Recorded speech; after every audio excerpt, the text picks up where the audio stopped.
Hello, Shalom. I'll share with you another story here. This is about my granddaughter.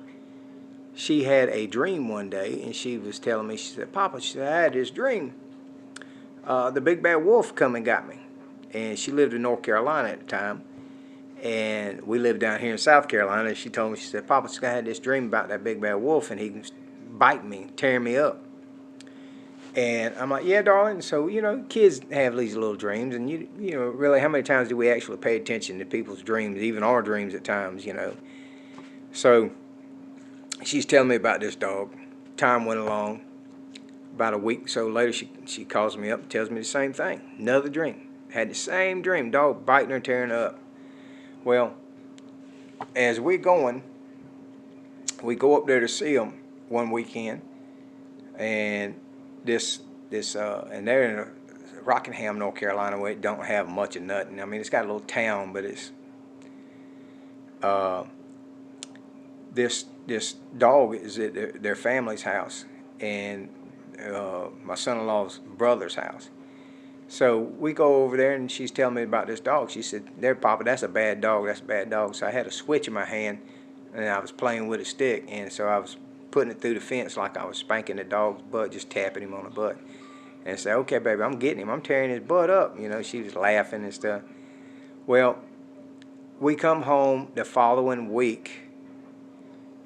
My granddaughter is out there. Leanna's out there playing in the yard. So she's running across the yard, screaming and having a good time like kids do.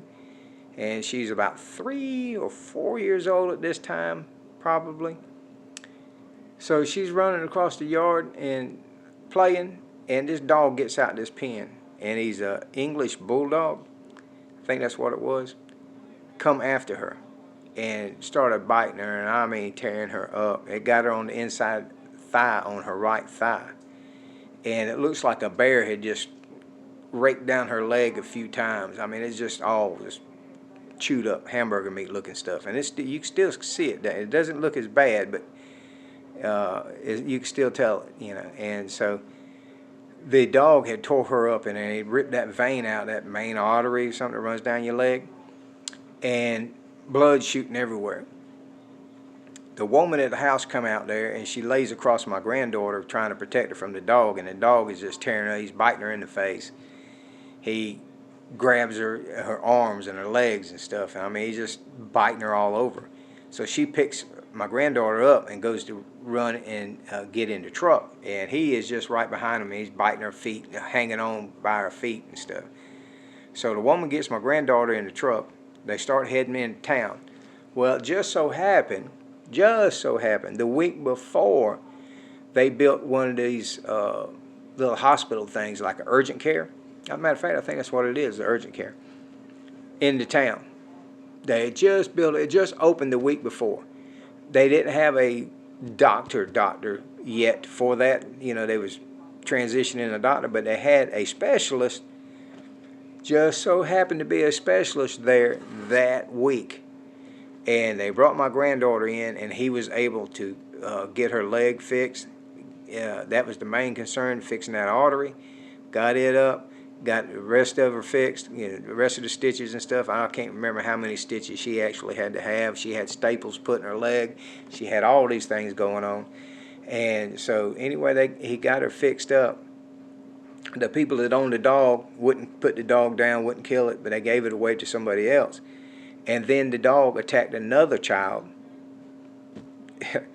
And that person didn't have nothing to do with it, wanted to give it away. I'm like, man, shoot the dog, be done with it.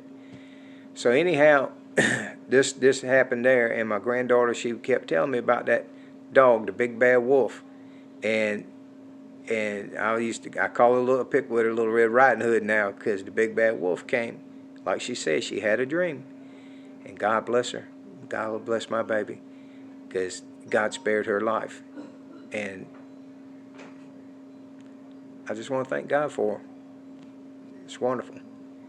Guys, you don't know until you have kids, and then when you have kids, then but everything changes in your life when you have grandkids. When you get grandkids, I reckon because you're in an older age. I'm almost 60 now, but when you get older, you appreciate these little young babies. And it doesn't matter whose baby, a black baby, white baby, red baby, brown baby. Yeah, we see babies and it's different now, you know. And I just love children anyway. And my next one, I got a story about my child. Okay, and I think this will be my last testimony that I have so far. All right, but you know, you guys take care. God bless you. Thank you for listening. Like, subscribe, share. Definitely share. You know, because God is good.